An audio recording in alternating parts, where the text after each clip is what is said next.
আমার জন্য চকলেট এনেছো? এই নাও। Yes, thank you. কাল ছুটি, আর আজকে আমরা কিন্তু অনেক মজা করব। ঠিক আছে, তাহলে বাবা একটু ফ্রেশ হয়ে আসি। আচ্ছা বাবা, চল একটা গেম খেলি। টায়ার্ড লাগছে মা। তাহলে একটা গল্প শোনাও।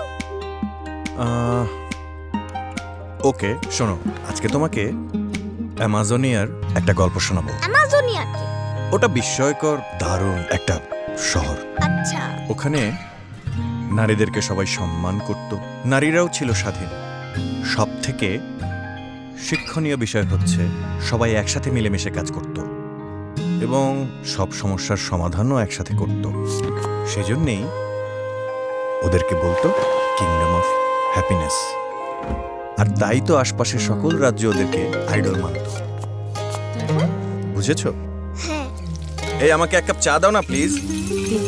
আচ্ছা বাবা, আমিও যখন বড় হয়ে যাব আমাকেও কি সব ঘরের কাজ একাই করতে হবে? কেন? তুমি কেন ঘরের কাজ সব করবে? তুমি তো ডাক্তার হবে। তাহলে মাকে কেন ঘরে বাইরে সব কাজ একাই করতে হয়?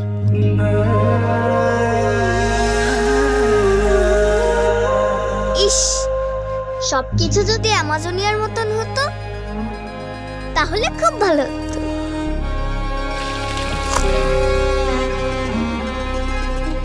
চলো।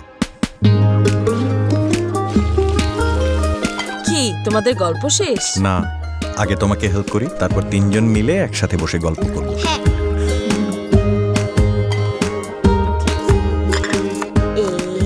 Thank you.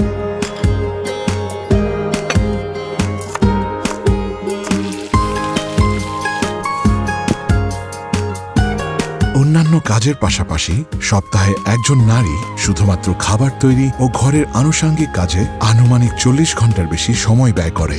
আসুন ফুয়েল করি নিজের মেন্টালিটি, ঘরের কাজে হাত বাড়ায়, সম্পর্কের গভীরতা বাড়ায়।